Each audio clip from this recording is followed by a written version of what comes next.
Continuamos con el último método denominado el valor según flujos de caja descontados. Como hemos comentado, es el método más ampliamente aceptado en términos financieros de evaluación de empresas. La definición matemática de este tema es simplemente obtener el valor presente de los flujos de caja futuros traídos a valor actual a un determinado costo de capital. La fórmula que aparece en la pantalla nos expresa la forma de cálculo. Sin embargo, lo más importante no es solo la forma de cálculo, sino cómo hacemos la respectiva proyección de estos flujos. Primero, este método, al no basarse en datos históricos, sino basarse en datos futuros, lo que trata de reflejar es que las empresas valen por su capacidad de generar flujos de caja en el futuro y no por lo que generó en el pasado. Segundo, este método considera todos los aspectos, no solo tangibles, sino también principalmente los intangibles en el negocio, porque la capacidad de generar los flujos de caja futuros están relacionadas con estas capacidades intangibles de las empresas y no solo con la parte tangible o los activos propios de los negocios. ¿Cuáles son los principales aspectos de sensibilidad para este cálculo? Primero, el flujo de caja. Lo más importante es la capacidad de este flujo, por lo tanto, cada persona, comprador o vendedor, hará su propio flujo de caja en función de su propia capacidad futura de generación de estos flujos. Por lo tanto, no necesariamente todos los compradores van a proyectar el mismo flujo de caja, depende de su propia capacidad, porque la capacidad es lo que determina esta generación.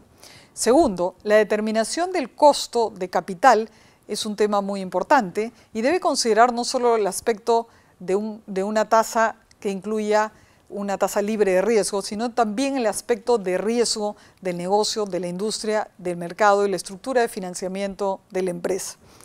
Tercero, el horizonte. ¿Cuánto tiempo proyectamos el flujo de caja? Y esto también depende del ciclo de vida esperado de la empresa. Y finalmente, el concepto del valor residual, puesto que al terminar el horizonte en el cual proyectamos el flujo de caja, tenemos que considerar un valor residual que viene a ser cuánto esperamos obtener al final de este periodo. La combinación de estos factores es lo que va a determinar este valor presente.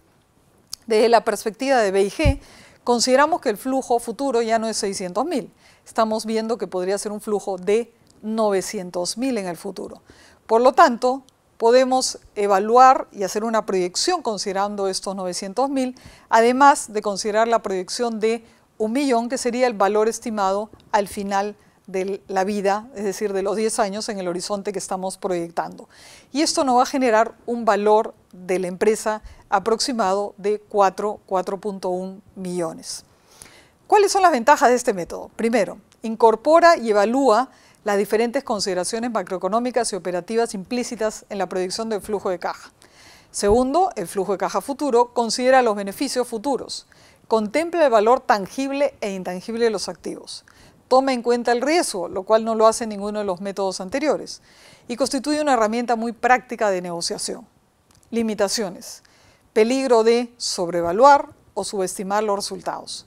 Dificultad en calcular una tasa de costo de capital o tasa de descuento adecuada, así como la dificultad en la estimación del periodo de pronóstico o el valor residual. Sin embargo, estas limitaciones se pueden minimizar a través de la realización de diferentes sensibilidades de cada uno de estos factores respecto a los valores.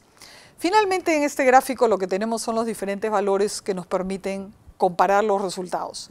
Podemos ver valores muy bajos, como 100.000, el valor nominal, y valores más altos, como el de reposición o el flujo caja descontado, o el propio valor de negociaciones comparables.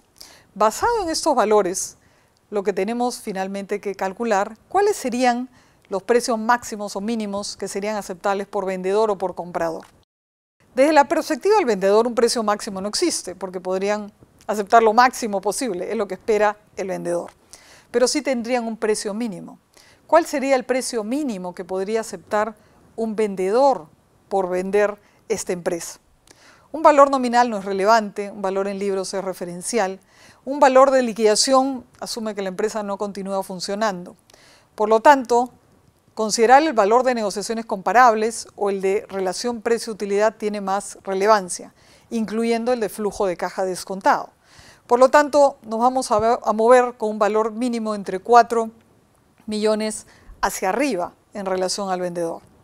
En relación al comprador, un valor mínimo tampoco existe porque el comprador quisiera comprar a lo mínimo posible. Pero un valor máximo podría estar como referencia al valor de reposición o el propio flujo de caja descontado, dependiendo de su propia proyección. Posiblemente el vendedor va a ser un flujo basado en lo que conoce, pero el comprador va a ser un flujo que va a ser desconocido por el vendedor, porque el vendedor no puede saber las sinergias que podría estar teniendo el comprador por la adquisición de esta empresa. Finalmente, la transacción final va a ser resultado de un proceso de negociación dentro de estos rangos de valores.